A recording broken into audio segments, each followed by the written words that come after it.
You are watching Platinum Northwest TV News. Good evening and thank you so much for joining us. I'm Philadelphia Mangoeng. These are the leading top stories. First up, Northwest Premier sent his condolences to the family of the SANDF member from Mahikeng killed in the DRC. And Food Lovers Market at Megacity closes its doors amid a lease dispute. In the business news, Minister Ndabeni Abrahams pledges support for small businesses. And in the sports news, Sundowns coach Cardoso has cited fatigue as the cause of the loss. We begin here. The Northwest Premier Lazarus Mokgosi has sent his sincere condolences to the families of the 14 SANDF members, including the one from Dibade in Mahikeng who were killed in the DRC. During his statement made at Parliament, where members held an urgent debate to discuss the deployment of South African troops to the DRC. Honorable Speaker, Honorable Chairperson of the NCOP, His Excellency President Cyril Matamela Ramaphosa, members of the National Assembly and permanent members to the NCOP, Bagaetsho dumelang. Honorable Speaker, allow me to take this opportunity to pass my sincere condolences to the family of Lance Bombardier Itumeleng McDonald Moreo of Dibate village in Mahikeng, who is amongst the 14 members of the South African National Defence Force who were killed in the Eastern DRC. We join the cries of many of our people in the country and the rest of the continent to demand that the African Union not relent in the 2063 commitment to silence the guns on our beloved continent. Honorable members, as we mark the 70th anniversary of the adoption of the Freedom Charter, we need to remind ourselves of the objectives we set ourselves in the National Development Plan. We said we want to build a more prosperous country that is progressively eradicating poverty and inequality over time. We also said we want to eliminate the effects of apartheid and colonial discrimination that has scarred our society in order to lay the basis for greater social cohesion, unity, and opportunity.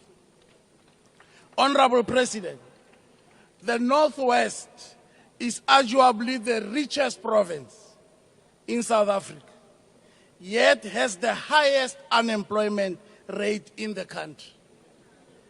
Experts and academics, they call it a paradox of the plenty. Therefore, something drastic needs to be done to turn the tide against this socio-economic conundrum. Honorable President, we welcome the process to review of the white paper on local government. The Northwest Executive Council is the first to be consulted and will be submitting our proposals in due course. It is our wish that this process, President, not to be rushed, but to allow for a broad and extensive relook into our governance model and design. This will enable us to learn from the mistakes of local government since its inception. The Northwest Province supports the position adopted by SALGA that the funding model of local government be prioritized and run parallel with the white paper review process.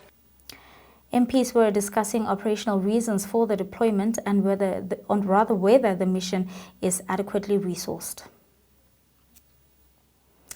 In other news, the Northwest MEC for Economic Development, Environment Conservation and Tourism, Bitsa Lenkopane, said the Food Lovers Market is a popular grocery and vegetable outlet stationed at Megacity in Mahikeng. Lenkopane said the news of the pending closure of his important food outlet prompted her to intervene with the sole objective of preventing possible job losses and livelihoods. Linkopane further said that according to the outcome of the meeting with the management of the Food Lovers Market, the lease signed between the company and Megacity has come to an end and negotiations of renewal have failed. Moving on to the story now, EFF leader Julius Malema has called on President Cyril Ramaphosa to shut down Israel's embassy in South Africa. Malema believes the country is facing punishment from the US due to its stance on Israel rather than the recent Expropriation Act. He claims that the Trump administration is using the act as a pretext to target South Africa over its case against Israel in the International Court of Justice. Malema's remarks come after President Cyril Ramaphosa vowed that South Africa would not be bullied by foreign forces during the State of the Nation address.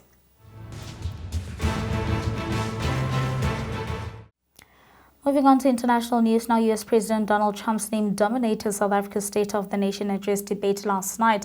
This comes after US President Donald Trump made many unreasonable claims and demands, including cutting financial assistance to South Africa, surprising the claim of mistreating Afrikaans white minority in South Africa, imposing 25% tariffs on steel and aluminium imports to the US, and suggesting that the Israel-Hamas ceasefire be cancelled. While signing his latest slew of executive orders, Trump said that he would not commit to attending the G20 summit in South Africa this year. Honorable Nqabayom Zikwankwa thereby alleged that Trump is shying away from his global responsibilities.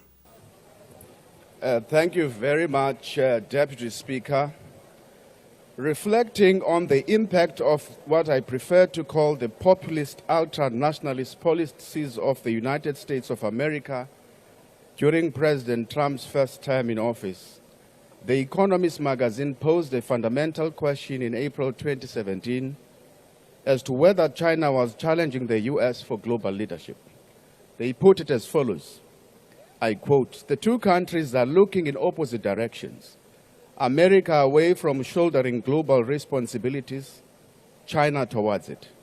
And they are reappraising their positions in different ways. Here, like the China administration, the Trump administration is dashing from one policy to the next, sometimes contradicting itself and willing to box any rival it sees, whether perceived or real." EFF leader Julius Malema has also called on President to stand tall against the US, saying this is not the first time that Trump has tried to impose what he calls senseless motions. The United States of America has bullied nations before and imposed senseless and arbitrary sanctions and threatened wars.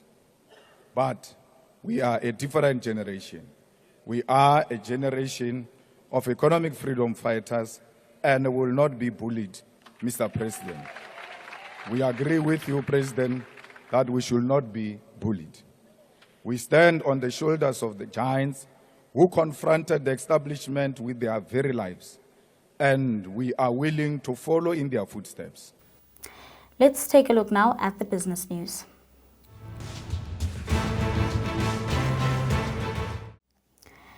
In the business news, Minister of Small Business Development Stella Ndabeni-Abrahams has pledged to support small businesses and economic transformation during the debate on President Cyril Ramaphosa's State of the Nation address, highlighting key initiatives such as the 20 billion rand Transformation Fund, Innovation Fund and the Township and Rural Enterprise Program. This move is expected to boost economic growth and create new opportunities for small businesses and entrepreneurs in South Africa. Let's take a look. To attract other funds and disperse more funding support to MSMEs. In the sixth administration, we dispersed over 4.1 billion on business development support, over 9.4 billion rands on financial support. The National Empowerment Fund has dispersed over 10 billion rands. To support innovation, we have dispersed over 1 billion rands through the Department of Science and Innovation. We are convinced that working with DTIC through the Transformation Fund, we will double these efforts in the coming financial year. And that's all from the business news. Your sports update follows next.